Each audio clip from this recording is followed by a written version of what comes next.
The Murphy's Diner Test. Darius Johnson, a 17-year-old high school student, spent his nights washing dishes for $8 an hour at Murphy's Diner. His life was a monotonous rhythm, the creaking floorboards of the rundown house he shared with his ailing grandmother, Miss Ruby, the 3-mile walk to and from work to save bus fare, the peanut butter sandwich he ate for lunch while other kids bought hot food. His hands, calloused from scrubbing plates, were a constant reminder of the life he was fighting to escape.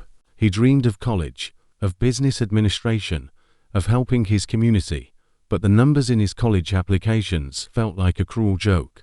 The diner itself was a stage for life's quiet dramas. Darius watched it all from his small window behind the dishwashing station.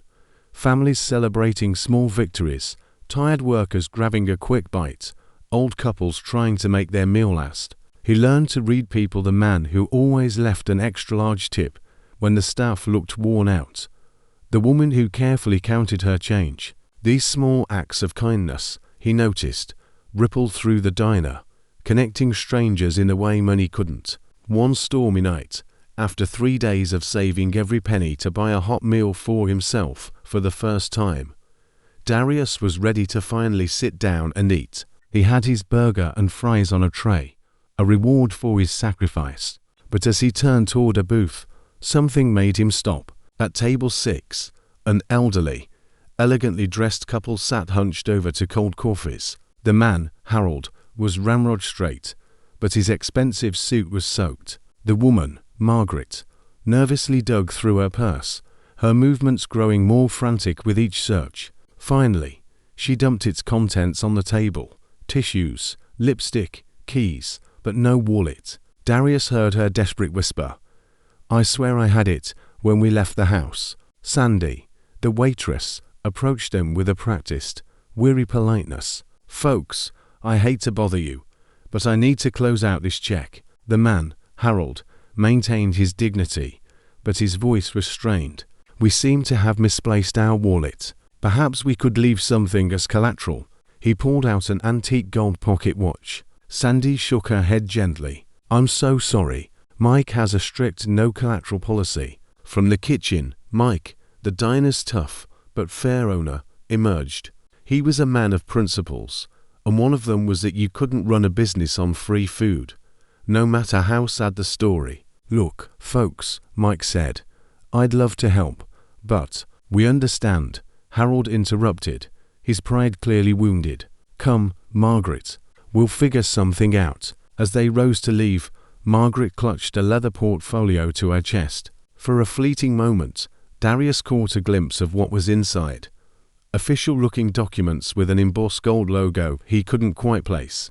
They moved toward the door and into the pouring rain. Sandy watched them go, murmuring, "They can't go back out in this. Not at their age." Darius stood at the counter, his untouched burger and fries growing cold. This meal was his. He had earned it with every plate he'd scrubbed, every mile he'd walked. It represented his small, desperate victory against the world. But watching the two strangers, dignified yet defeated, something inside him shifted. It wasn't pity. It was a simple, profound recognition that what he had was more than they did. At that moment, without a second thought, he walked over to their table, placed his tray down, and said, "This one's on me tonight." He refused their protests, simply sliding into the booth. "My grandma always says kindness is the only thing that multiplies when you give it away." Harold and Margaret ate as if they hadn't seen food in days. As they ate, Darius learned that their car had broken down on the interstate, and their payphone was broken. They were far from home, with no way to call for help. When they had finished, Harold pulled out a luxurious business card holder. Instead of a card, he carefully wrote on a blank napkin, "Darius Johnson," he said, "and what is your address?" Darius, confused but trusting, gave him his address on Elm Street. As they left, Harold stopped at the door. In the harsh fluorescent light, his demeanor changed entirely. He no longer looked like a desperate old man. He looked like someone who commanded a room. "What you did tonight," he said, his voice firm and clear, "tells me everything I need to know about your character." A different kind of payphone The next morning, the ripple effect began. The principal of Roosevelt High, Mr. Martinez, pulled Darius aside. "Darius, I received an interesting call this morning. Someone was asking about your grades, your community service, and your college plans." He leaned in. They knew a lot about you already, not just what you did, but why you did it. At lunch, his friend Jerome showed him a news article on his phone. It was about the Whitmore Foundation, a multi-million-dollar philanthropic organization. Their CEO was in town, scouting potential locations for a major new community development project. Darius' eyes widened. The article's logo and embossed gold crest was the same one he had seen on Margaret's portfolio. The CEO was known to be intensely private and avoided public photos. Right on cue, an announcement crackled over the intercom. "Darius Johnson, please report to the principal's office." Darius walked through the school hallways, his mind racing.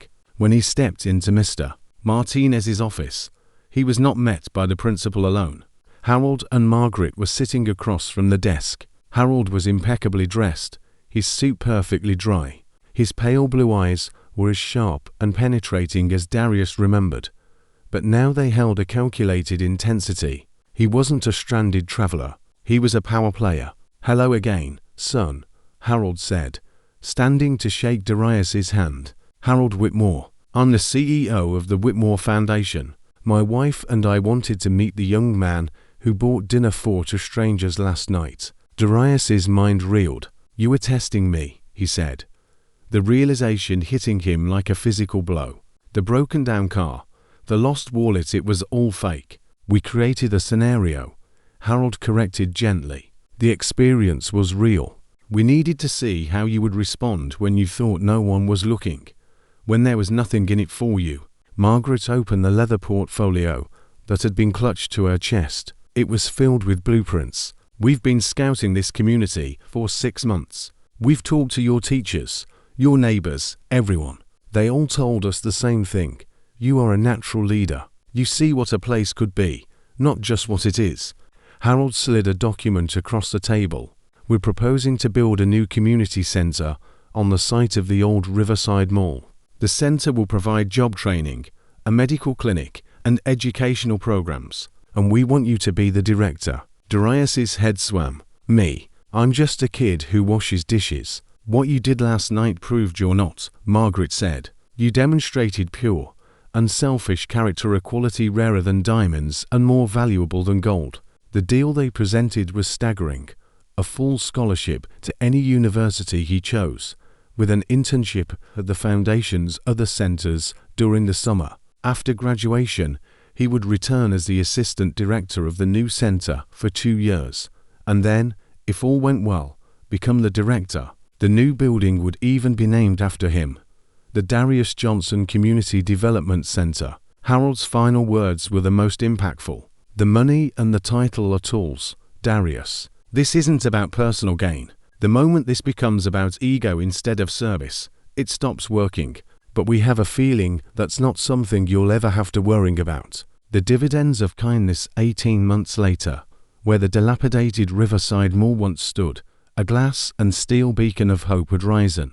The Darius Johnson Community Development Center was a bustling hub of activity. The medical clinic had seen thousands of patients, including Miss Ruby, whose health had improved dramatically. The job training programs had already placed over 100 residents in full-time jobs.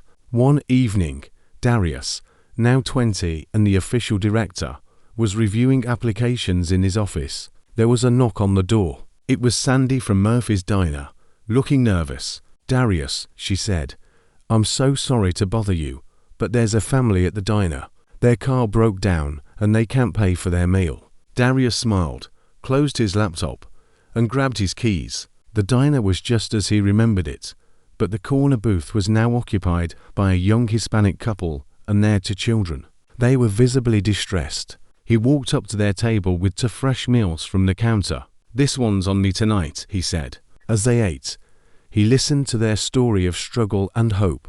Darius pulled out his professional business card, the one with the gold crest, and carefully wrote their names on the back.